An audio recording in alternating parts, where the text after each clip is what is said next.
And we're live. Welcome, everybody, and thank you for joining us for our Restorative Justice Forum series. I'm Ben Pogue. I'm an attorney in Charleston. I'm also a candidate for Ninth Circuit Solicitor, and you've reached our Restorative Justice Forum. And our Restorative Justice Forum series is really about bringing justice and justice issues to our community so that we can talk about them. You can interact with us if you'd like to in the future for a future forum.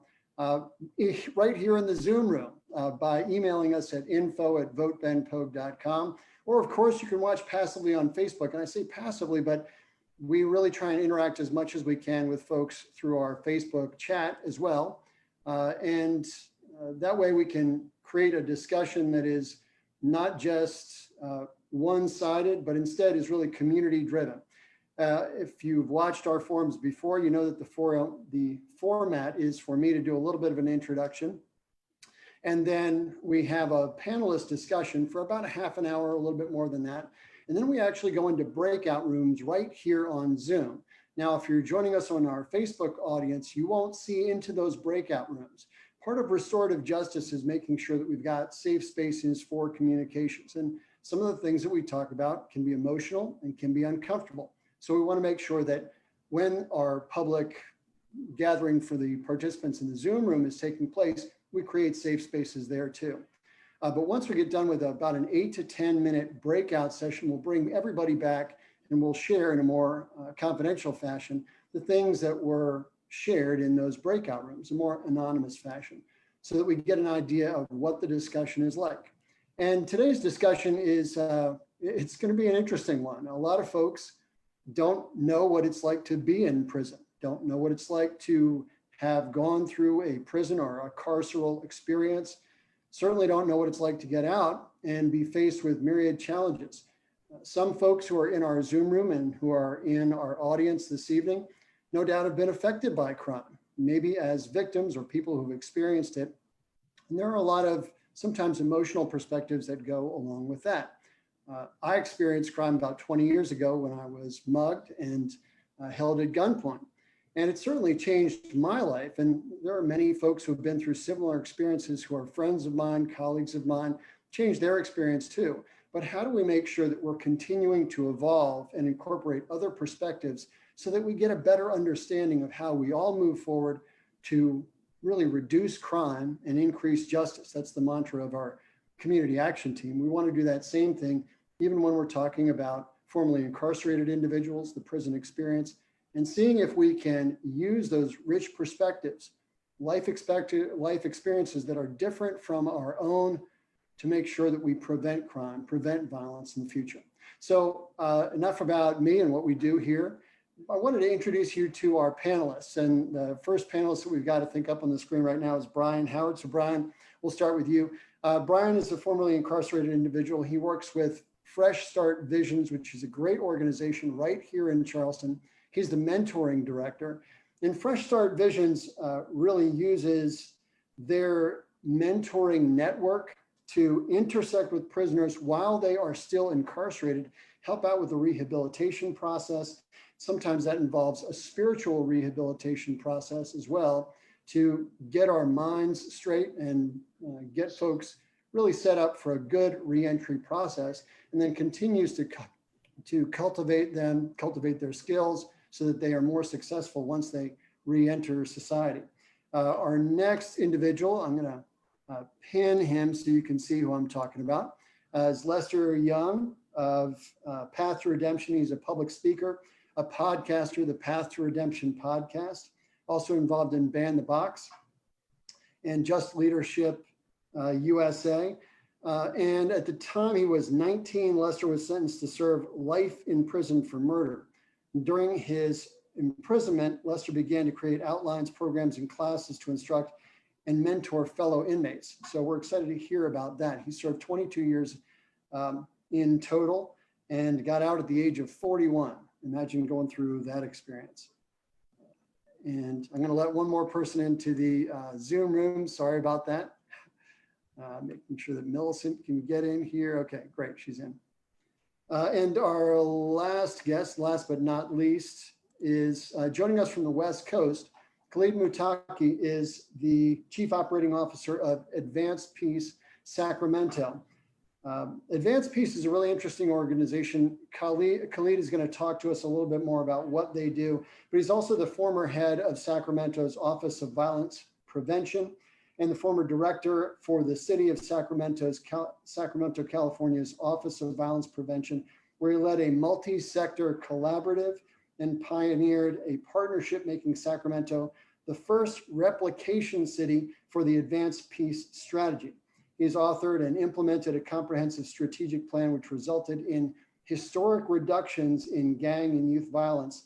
And he's spearheaded several system change initiatives, including restorative practices, positive youth justice, and cross-system data sharing. And data is a huge part of what we need more of. We need more data. We need more information about the experience of individuals who have been through the prison system.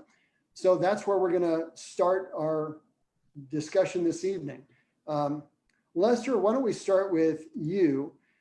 If you could give us an idea, because we've got a lot of folks joining us who have no clue what it is like to be in prison. Why don't you give us a nutshell of your experience as best you can and some things you could take away from it? Did everyone hear me? Yeah. First and foremost, I would just like to thank you, Ben, for allowing me to be a part of this panel discussion about prison reform and restorative justice. This is a very personal matter to me. I'm very passionate about anything around this particular issue of criminal justice reform. As you mentioned earlier, I was impacted by the criminal justice system due to a poor choice that I made at 19 years old that placed me in a system and at 19 years old for life. And I was sentenced to that to serve the rest of my life in prison with the possibility of parole maybe after 20 years with a 3% chance. But the thing that I saw or I experienced inside of prison that no one really prepared me for is that I was just sentenced there just to sit. It was never anything. When I went to prison in 1991, there was never anything in place to help me process the trauma that I experienced prior to my incarceration and during my incarceration. There was nothing there in place to help me process that. I always tell people when a person commit a violent crime such as murder, as I did, there was a lot of trauma that came from that particular crime. You know, we sometimes see that when a person commits a crime like murder, they like send this person off to prison and throw them away, throw the keys away once you shut the prison door. But for me, I was 19 years old, still processing my own personal trauma. And then not only that, but now processing the trauma that I took another human being's life. And there was nothing inside of a prison system to prepare me with the steps, some practical steps, and how do I begin this process of healing? You know, how do I redefine my life inside of a prison system at 19 years old? How could I rectify the mistakes that I made? I know that I could not bring this person back, but how do I rectify it? How do I honor the death of someone that I took, you know, his life? How do I continue to build from that? How do I heal from my personal trauma prior to incarceration? So this is a thing that I always tell people, that when we look at prison today, prison has to be redefined. It has to be a place that it's about helping individuals learn from the personal experiences, helping people heal from the trauma, not only the offender, but also creating this restorative justice where we're allowing victims to begin the healing as well. And South Carolina is one of these states where we see that when violent crimes are committed, the victims never have an opportunity to confront the offender to begin this process of healing. As I mentioned to you, and I just ended with this, I have a victim in my case that we wanted to establish a line of communication, because a victim always want to know, or a family want to always know, like, what happened that night. Like they have that question. It's a black hole of information. Yes. And it was never anything in place in South Carolina Department of Correction to allow the victim and the offender to have a conversation about how do we both heal from this trauma? How do we both grow from this? What are some lessons? What are some questions that I can maybe answer for you? How could you help me in this process of healing? So I like the title Restorative Justice. And I just think that it's something that has to be established here in South Carolina prisons and across the country, actually. Yeah, thanks, Lester. Thank you for sharing those kind of perspectives. And Brian, I want to bring you into this discussion too and get your perspective on what your experience was like. I'm going to make sure that I pin you to so everybody can see you here. But Lester talked about how there was a hole in people's knowledge because we couldn't get him and the victim together. So we don't know what that interaction is like. Offenders don't necessarily know what the victims want out of the process. And so it's just a gap in our knowledge. That's data. And part of our data, the information we're trying to get to help us understand how to do things better when it comes to justice is your experiences. So what was your experience like, and what are the things that you take away from that? Going to prison, committing my crime of murder at the age of 17. And so by the time I got convicted, went to prison when I was 18. So with my experience with that, I couldn't process my emotions on what I did. I had no clue of the gravity of what I've just done. Took a person's life. So for the first couple of years, I continued to continue on with my criminal activity, engaged in the things that led me to prison in the first place. It was up until, let me back up a little bit. I had a daughter that was born. She was 11 months old when I went to prison.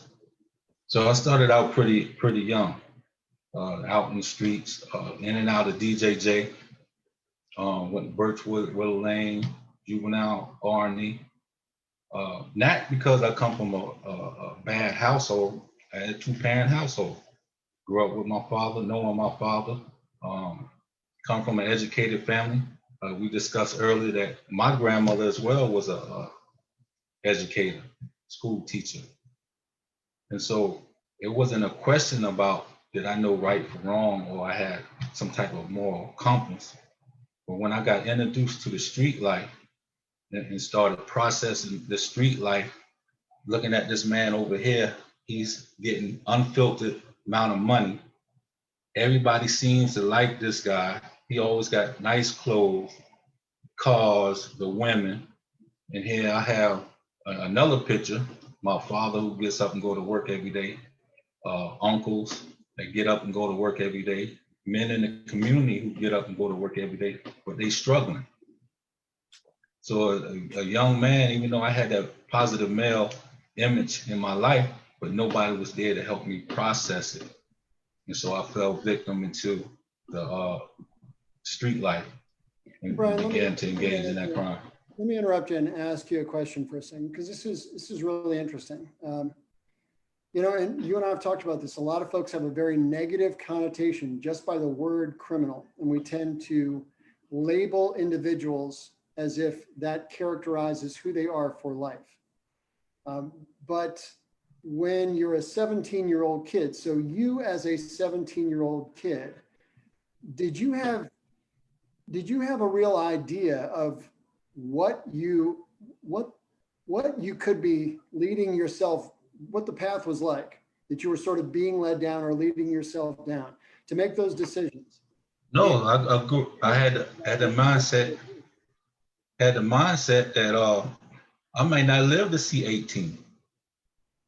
So I better enjoy life right now and do whatever comes to mind. No agenda, just whatever the day bring. Stopped going to school in the 8th grade. Never went to high school. Never had a driver's license. My first real picture ID is when I got transferred to Lee Correctional Institution when they first opened up. That became the first cashless system. That was my first picture ID as an individual. So you can imagine spending 28 years and coming out when I was 45 years old, going to the DMV to get my permit and having to have my permit in 180 days as a 45-year-old man. I mean, it was shocking. Yeah, and Brian, one of the things that we find is that, you know, no 17-year-old really has a concept of what prison, let alone what 28 years in prison is going to be like.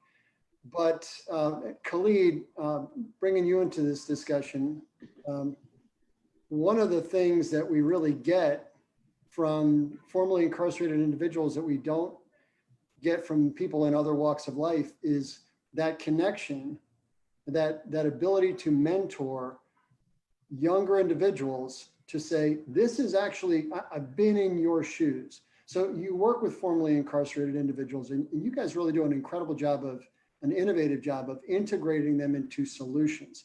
So can you tell us a little bit about Advanced Peace and why the input from formerly incarcerated individuals is so critical? Yes, sir. First, thank you for having me. Pleasure to be here. Glad to meet everybody. So yeah, Advanced Peace in a nutshell is a non-law enforcement gun violence reduction strategy that engages those individuals that are often referred to by law enforcement as the 1%ers, or those individuals that find themselves at the center of retaliatory gun violence or community violence. Some people refer to it as gang violence. We normally don't refer to it as gang violence because one of the reasons is that what we found is, not everybody in the gang is necessarily a shooter. Most people in a gang are not shooters. And a shooter is sometimes wired a little bit of a different way. And so for me, working in the city for 11 years, and we were doing all kinds of programs, we were doing prevention programs and some great programming, but the violence continued to go up year after year. And so it kind of had me scratching our head a bit. And then we realized that those closest to the problem are closest to the solution. And so that's where you get and I don't even call them formerly incarcerated or criminals, because language does matter. Like you said, Ben, language matters. So we refer to them as returning citizens. And what we realized was these are the individuals that have the solution for different reasons. One, they've walked a path of transformation and as Brother Lester was saying, that healing that has to take place, which takes a tremendous amount of courage, tremendous amount of just, a willingness to dive into your trauma and take that head on. So a lot of people are not ready to do that, whether you're formerly incarcerated or just regular people that's went through family or other kinds of trauma. Most folks are not willing to do that. So these are individuals that have faced their trauma head on, and now they can serve as examples, living models of what walking that path can do. So when we created the Advanced Peace Program in Sacramento and created the job description, it was the only city job description where going to prison actually didn't disqualify you for the job. It made you uniquely qualified for the job. In other words, you had to have some prison time in order to even apply for the position. So now when we see these individuals who have done that as assets, strong assets, who are not only for these younger guys who can engage these younger dudes, because these younger dudes, they're really not trying to listen to pretty much most people. They damn sure wouldn't listen to a person like me showing up on the block. But these individuals who come from the neighborhood, who have that background, have those connections, have that influence, and have that ability to engage these individuals, and actually serve as community leaders, not only in their own transformation, but in also creating safety and peace amongst the neighborhoods and within the city. And so the guys we refer to as neighborhood change agents are invaluable. It's actually what I call the secret sauce for the whole Advanced Peace strategy. And we can go through we don't have time to go through the whole 7 components and everything, but the secret sauce of it is finding, and not everybody that went to prison, is ready to do that, but finding those individuals who have engaged in that process of transformation and are ready, willing, and able, and then investing in them with training and letting them, become professionalizing this area that we call street outreach, that we call, community development, that we call in Advanced Peace neighborhood change agents, professionalizing that with specific skill sets, and then setting them, out there in the neighborhood where they come from, indigenous to their area where they grew up in, which is really important, and letting them do what they do. So that's in a nutshell, the advanced peace portion as it relates to neighborhood change agents. And Khaalid and Brian and Lester, feel free to each of you jump in. I'm going to put it on a gallery view so folks can see everybody talking about this. So Khaalid, you brought up really important things that we've got returning citizens. I got to adopt that. That's part of my educational process. We've all got to sort of be open to the new things, the new ways that we can talk about these issues better. But what are things that formerly incarcerated individuals, which I used to say, but returning citizens is a better term, know about being a young kid, about the prison process, that you wish you had known? What are things that are shared with younger people who are maybe about to offend or are in the process of offending that can maybe steer them in the right direction? I think for me, one of the things that I do with my lived experience of a person who chose gun violence as an alternative to resolving problems, I always tell the younger people that I work with now when I mentor is that no one ever told you that when you pull a trigger, the consequences and the trauma and the pain and the sadness and depression that comes with pulling that trigger. See, you know, you see sometimes in the communities, gun violence is glamorized, but no one never tell you the impact that this gun, once you pull this trigger, that this is going to happen to you. And I'm not just talking about the prison time. I'm talking about the emotional stuff that takes place after you know, now the reality sinks in that you're going to, one, you're going to be in prison for the rest of your life. Two, that you took another human being life and that you're connected to this person for the rest of your life. And I always say, are you prepared to deal with the turmoil, the torture of this person's spirit until you live a life that is completely different from the thing that led to your incarceration? Are you prepared to deal with the spiritual torturing of that person's spirit that you took off this earth? You know, because that's real. That's a conversation we don't hear. We see the music glamorize gun violence, but no one really talk about that backstory when you're sitting in that prison cell and that person's spirit comes to you and remind you of what you did to them. You know what I'm saying? That's something that drugs or no medication inside of a prison can help you escape. That type of personal torturing every day, living with that person's spirit. So that's what I connect with them, to give them the reality that gun violence or picking up a gun, it may appear to be glamorized in the movies and in the videos and the music you listen to, but the backdrop is not only the prison time, but the mental torturing of that person's spirit that will reside with you for the rest of your life. Could you deal with that? And that's when that conversation begins, because no one's telling them that dark side of gun violence. So it's like, it sounds like you're saying that there's a traumatic element to the individual when they commit that crime, and it sticks with you for the rest of your life. So that's why we talk about restorative justice, is that there's a personal trauma, a personal torture. Like, man, I took this person's life, and once the blinders are taken off your eyes, not only do you take this person's life, you have affected an entire family's life, and that guilt.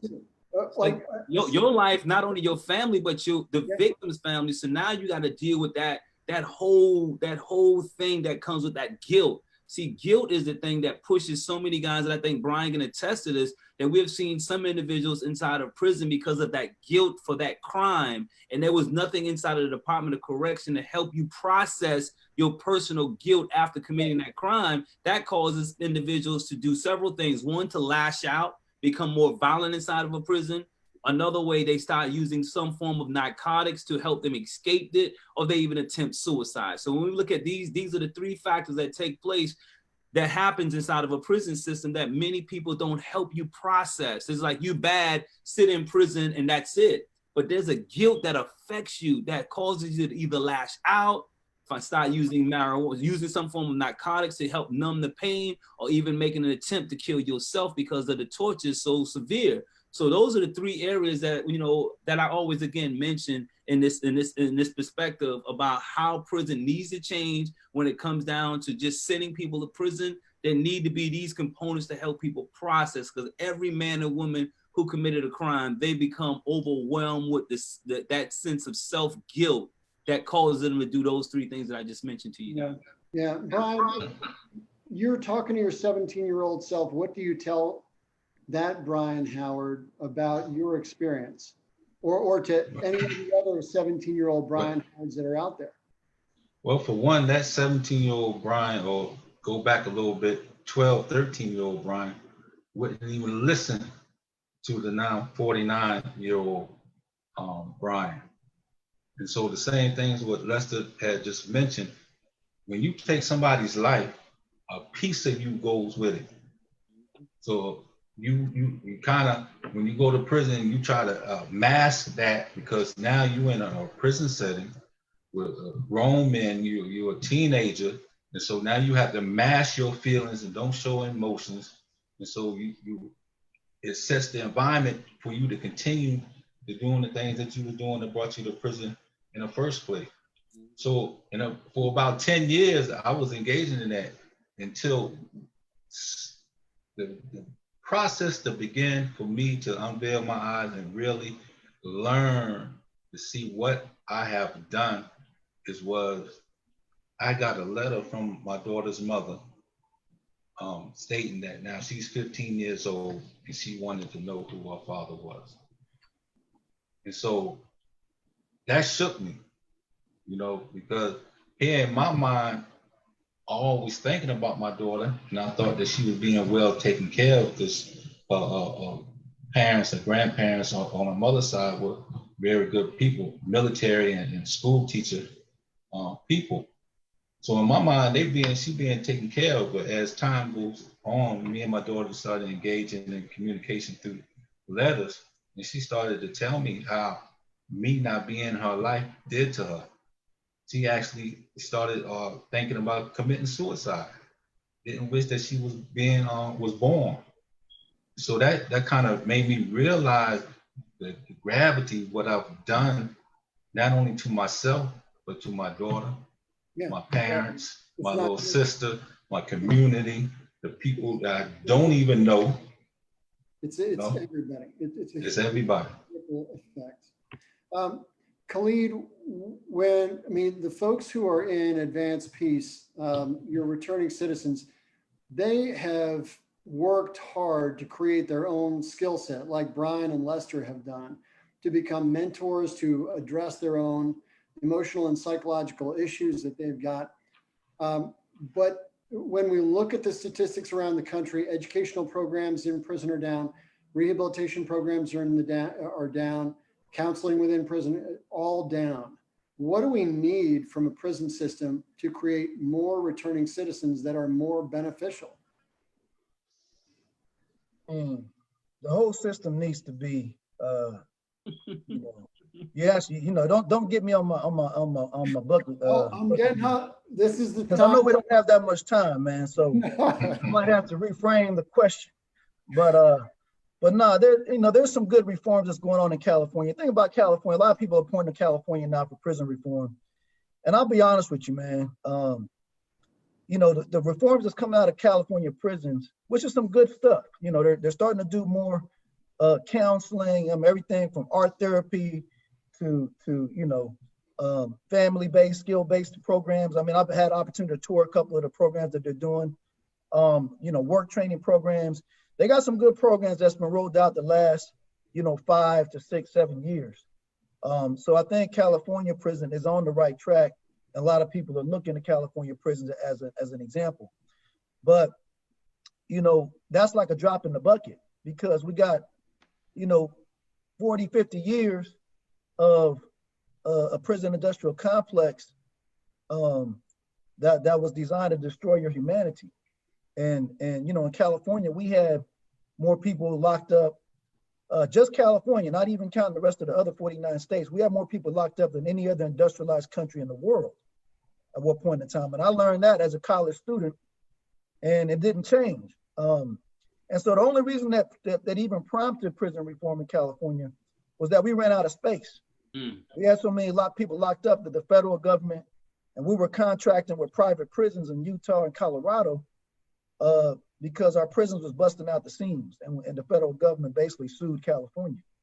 So, that's, part of what has to happen is we got to have some honest conversations of where we've been, where we're at, if we're going to have any kind of real change as to how we're moving forward. And That relates to the prison system, the educational system, the criminal justice system. It relates to, you know, the conversations we're having about, you know, systemic racism. We got to be able to have some honest, real, truthful conversations. And so, prison's the same thing. Huh? So Ben, I have to say something on that. So in my opinion, for us to really get some real meaningful reforms in the criminal justice system, we have to start at with the 13th Amendment. It's just like when you rehabbing a house. If the house has a crack in the foundation, you don't do nothing with the foundation. You just finish erecting the walls and fixing the roof, and a couple more years, you won't have the same problem that you started with until you go back to that foundation. And so the foundation of our prison system is that 13th Amendment. So right, you've got huge racial bias. I mean, it's right. interwoven into the entire thing. So in short, the 13th Amendment just kind of transformed what slavery looked like. Now you become a slave or a criminal when you commit a crime, and it's outlined in the 13th Amendment. And so our prison system, our criminal justice system, is based on that perception.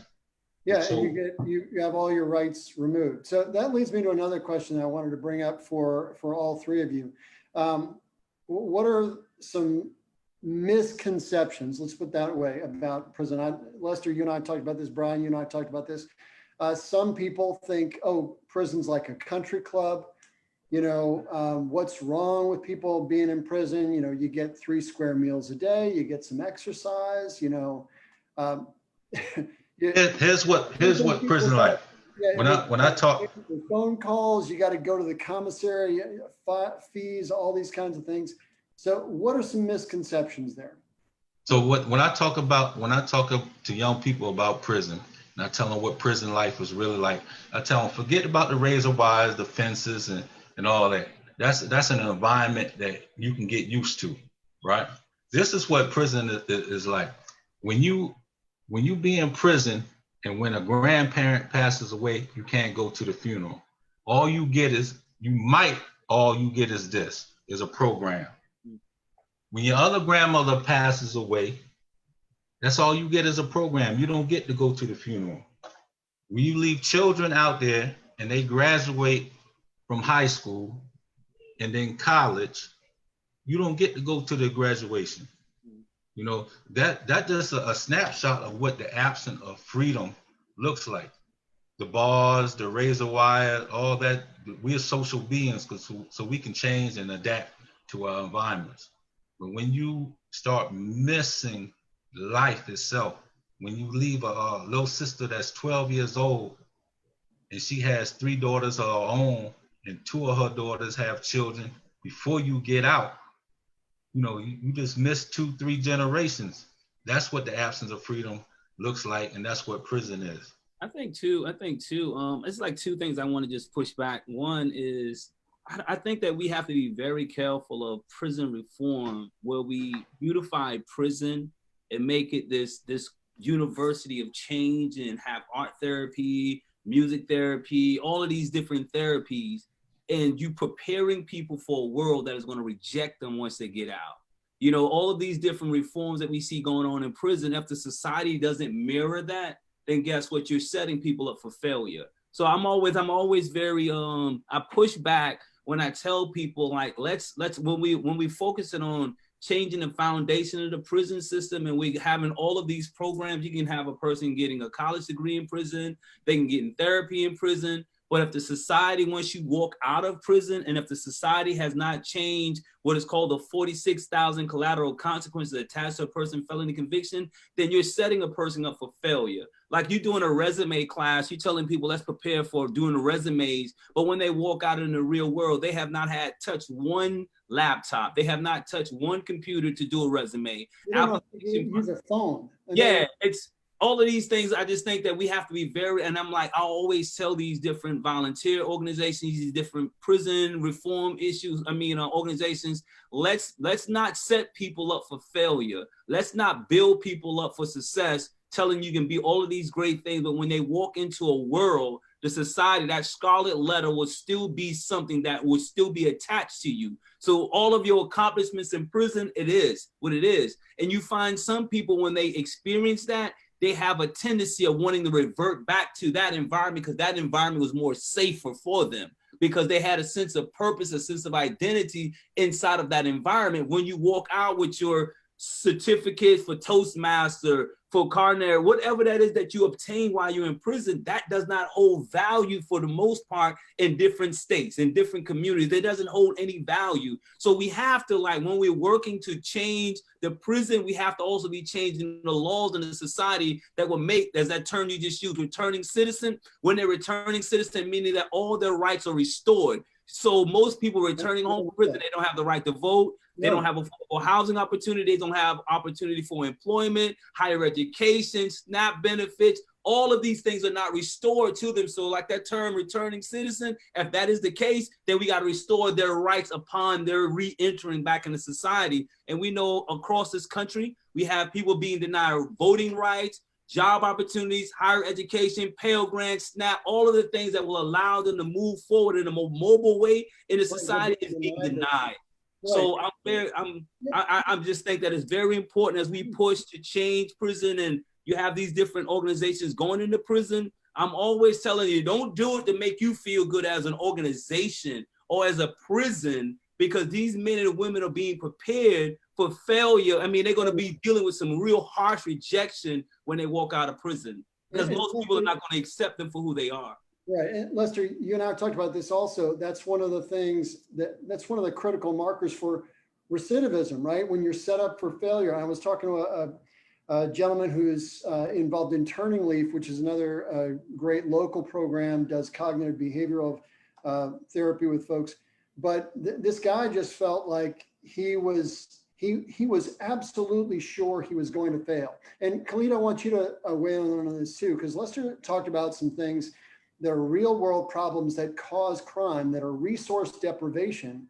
That sets people up to lose hope and engage in potentially criminal activity. So it sounds like when we don't have the underlying resources in our society, and then we pile onto that a worse system that is exacerbated by this sense of failure Lester is talking about, we're setting people up to do more crime later on. So first of all, Lester hit it on the head, and I agree with that whole thing 100%. So that's why I say a lot of times that the key word is prevention, right? How do we prevent these, the 12-year-old Brian at 12 years old, Lester at 15 years old? How do we engage them at that point to prevent them from getting involved in the criminal justice and the prison justice system in the first place? So that requires a lot more investment. And so this has to do with the whole reimagining public safety, or some people call it defunding the police. I refer to as reimagining public safety, where we're spending hundreds of millions of dollars, $800 million a year, or $80 billion a year on incarceration. So imagine if we took 10% of that, 20% of that, and reinvested that in the prevention programs. Then we would prevent a whole bunch of young people from getting involved in the prison system in the first place. So that's something that requires a lot of creative, thinking, bold leadership from our government leaders, from our policymakers, and we just don't see a lot of that, unfortunately, so far in our society. So far, much of it. I think we're gearing towards that place, and I'm hopeful in the younger leaders that are coming up. But yeah, like I said, Lester, I think hit it on the nose as far as and it goes back to your question earlier, which I kind of sidestepped. But the missing piece is not necessarily you're going to reform the system, because that system is hard. It just needs to be destroyed. But what you can do, and there's a program that we have in Sacramento called the Anti-Recidivism Coalition. And it goes back to the theology and the philosophy of advanced peace, but just in a different way. And it's basically using the formerly incarcerated, i.e., returning citizens, to re-engage those individuals that are coming back home. Because this is what we know. 90% of individuals that go to jail are eventually coming back home. At some point in time, they're coming back home. So let's engage with those individuals who have successfully transitioned from the prison system to home, and have navigated those systems, navigated that space, you know, have engaged in that struggle with their family, with their community, with employment, with housing, and have found ways to navigate that system and now have some best practices in their back pocket. Because once again, those closest to the problem are closest to the solution. So Right. the formerly incarcerated who have walked that path now can reach out to those individuals before they get home. That reentry services before they get home. And we're working out a program right now with the district attorney, who you guys, I believe, call the solicitor, where they're sending referrals to us of, you know, main dudes, hitters that are coming back home within the next 6 to 12 months, and they're putting them on our radar, and we're engaging them in a relationship while they're still in prison before they get back home. So that's what part of that change can look like. I mean, we've got revolving doors here too. We got to stop that. So that brings me to our breakout sessions and a couple questions. So you guys have hit on a lot of great information. Thank you so much for being here and being part of this very rich discussion. So the big first question that we've got for our breakout sessions is, what do we really want to get out of our prison system? I mean, what are we trying to do, right? The second follow-up question are, what are the things that are barriers in our knowledge to getting there, to trusting a system more and to making that system better? So what do we want prison to be is number one. And what are some of the things that we don't know, our knowledge gaps that are preventing us from making our prison system what we want to be? So with that, I'm going to open up the breakout rooms with the exception of one person who's going to join me on the back end. And for our Facebook audience, you're still going to see me as other people go into our breakout rooms. And you'll still hear a discussion, but our breakout rooms are an important part, because as our Zoom room participants see something on your screen, you'll just be able to accept that. The breakout rooms allow for more private discussion of some of the things that we have talked about. And that's part of creating safe spaces, like I mentioned.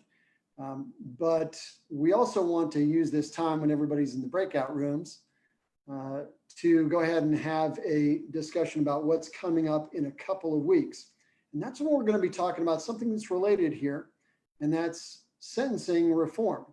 And I think almost everybody's out. Abe Jenkins is going to join a breakout room. Just hit join on your screen there, Abe. And I'm going to talk to the College of Charleston's Rhett Dunaway. Rhett is a former public defender, did that for 20 plus years.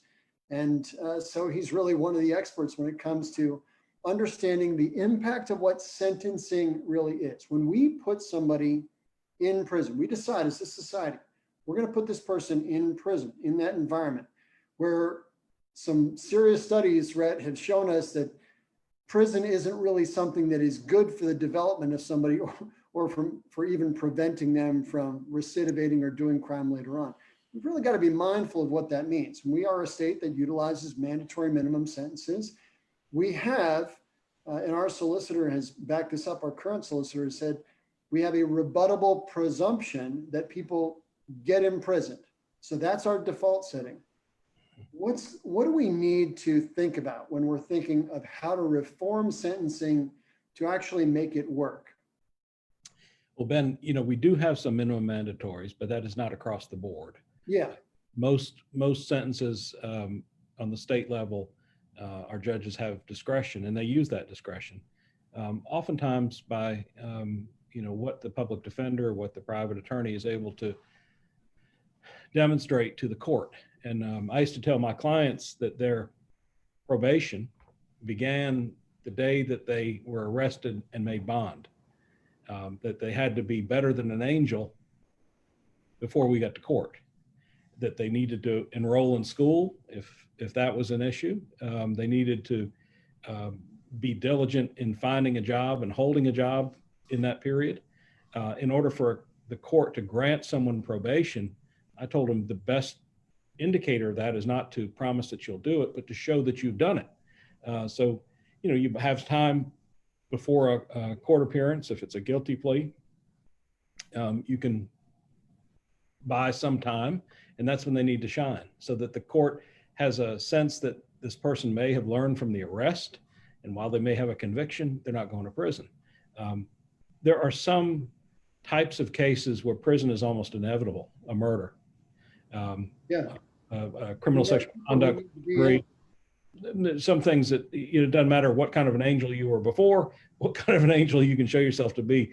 Some crimes are just so horrific that, you know, and I'm going to put armed robbery, Berg first. I mean, there are a number of them that are in that category, and some of those are minimum mandatories. But for the run-of-the-mill case, I used to tell clients, judges are reluctant to put someone in prison. They're reluctant to do it. But once it's happened once you've been to prison once, it's almost a guarantee that that's where you'll go again. Sort of with this, you know, judges will say, we've given you the worst we can give you. We gave you a little bit of time in prison. That didn't teach you. Maybe being there longer will this time.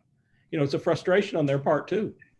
The data doesn't seem to bear that out. No. But, you know, I never found, with very few exceptions, in our Charleston County judges, you know, the ones that were assigned Charleston, Berkeley, I never found any of them be punitive.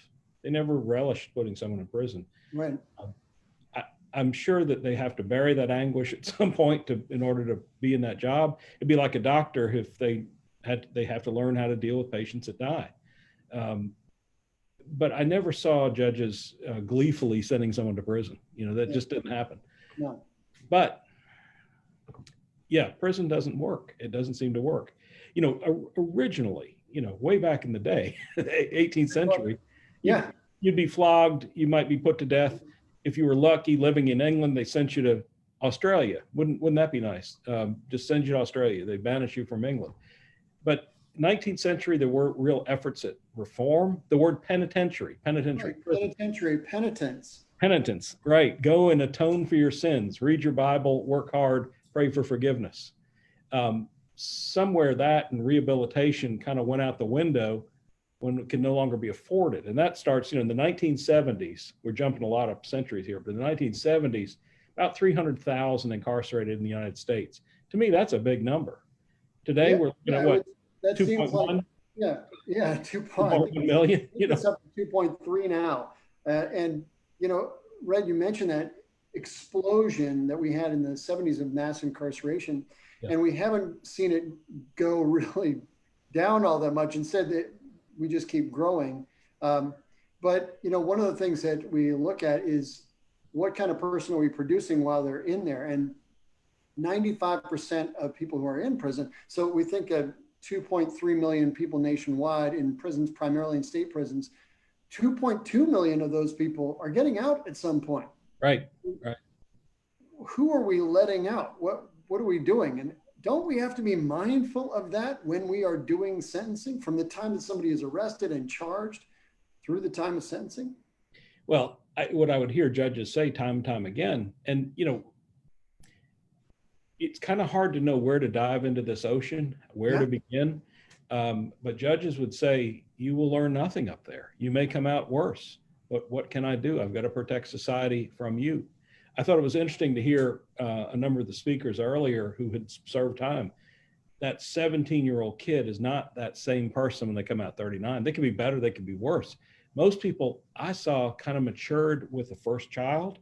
Now, I had some people who had many more than one child and they never matured out of it. Yeah. But the life of a criminal for a 17-year-old, it can be appealing. The life of the streets. I don't think they necessarily think, oh, I want to be a criminal. You just see that life in the street. And, you know, we heard one of our speakers say that. What I always said was, I want medical science to come up with a shot that injects them with the emotions and the sort of the heartbreak of a 30-year-old, you know, then be okay. When I was 16, you know, a lot of us do that. Yeah. What suburbanite parent, you know, I'm speaking as a person of white privilege who's lived a middle upper class life, who among us, when, you know, it's sort of like there, but for the grace of God, go I. You know, we were all teenagers at one point. We all did some pretty stupid stuff. If we lived in a different neighborhood, frankly, if we had a different cultural background or racial background, you know, would our indiscretions have amounted to a different path? You know, that's something we got to consider too. Yeah, I grew up in a small town where, you know, the police knew who everybody's mother and father was. And if you messed up, then they would just cart you home and say, hey, your kid was acting up. You know, for a teenage male, that part of the brain that urges caution and thoughtfulness, and that's not developed. And thank God, because that's who storms the beaches at Normandy, you know, indestructible, don't have a care in the world, and gonna, you know, that's what we need among a certain group for our warriors. But how I don't know. You know, one of the earlier speakers said, you know, grew up with two parents in a household, educated family. That's unusual. I just, unusual. You know, a bigger dose of guilt and fear is what we need to instill. You know, maybe make them all become, you know, young Catholics, or, you know, I don't know. It's interesting, and we're going to talk more about this in 2 weeks, and our folks from our breakout rooms are going to be joining us gradually over the next minute and a half or so. But, you know, it's interesting when we're talking about prisons, we don't really see a huge deterrent effect from longer sentences. You know, I wish we could inject ourselves with the knowledge of us as 30-year-olds. I wish that it would work to say, hey, here's what it's going to be like. But we know that the data doesn't suggest that scared straight programs really work in terms of deterrence. Another thing you mentioned, and that the panelists talked about, is, you know, the risk that somebody's going to lead a criminal lifestyle or engage in criminal behavior when they don't have resources, when they don't have support systems. Isn't that something we need to be talking about too? Absolutely. And I do think we you know, it's hard to say prison works or it doesn't work. As one of the speakers said, when people emerge out of prison, there are all these just snake pits waiting for them.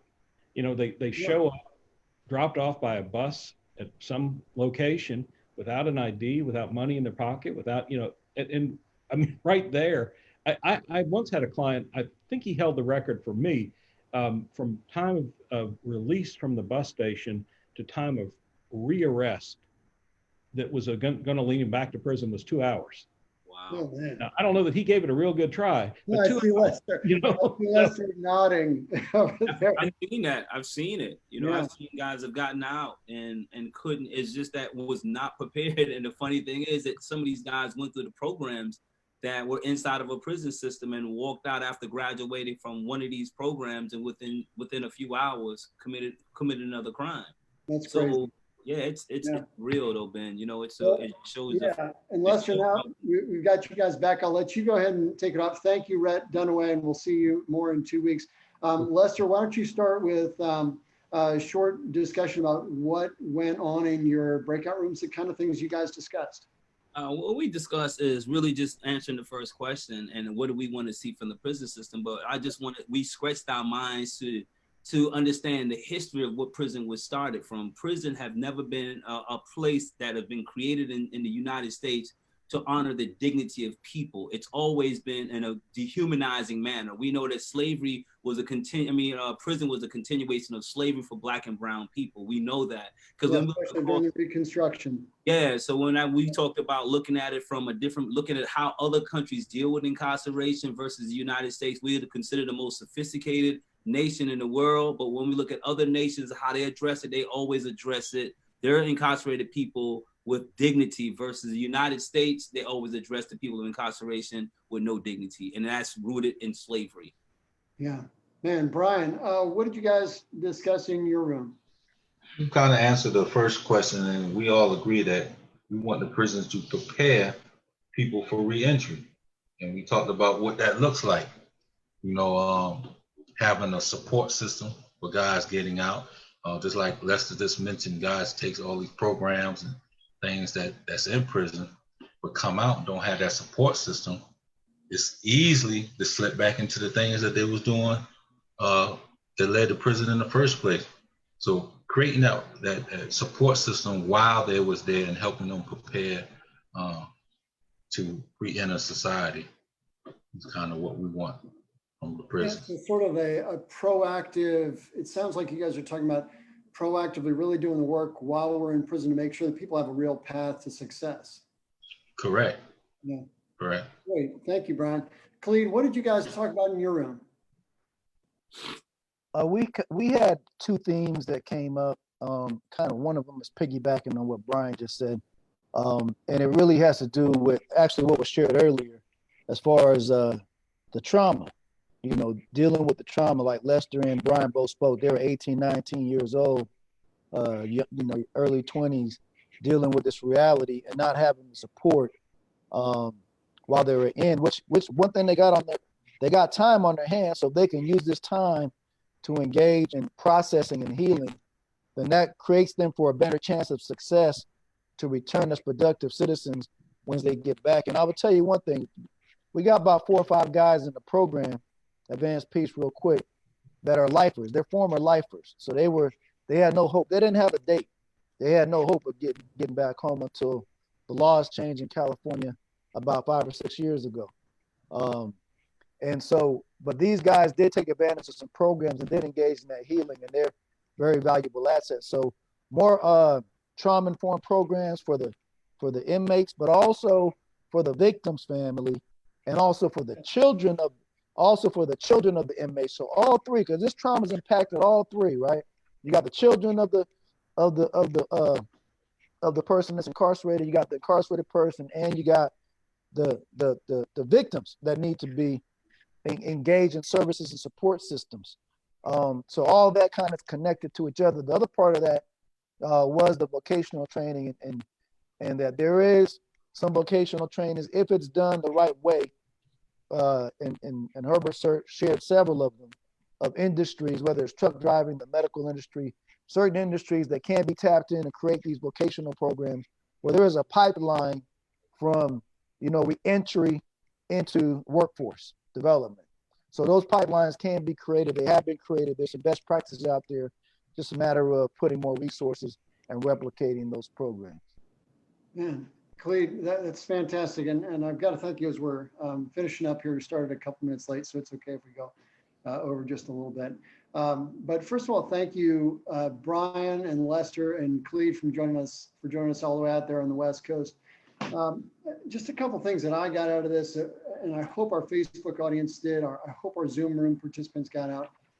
Brian, when you were talking about the things that you missed out, and also talking about understanding the gravity of what you went through and the gravity of your actions, really impactful. And Lester, thank you for sharing those stories and giving us a real glimpse into what it's like, but also reflecting on the trauma of the individual that they go through, and that lesson, how we can maybe incorporate that into what our entire justice system does to do maybe more outreach.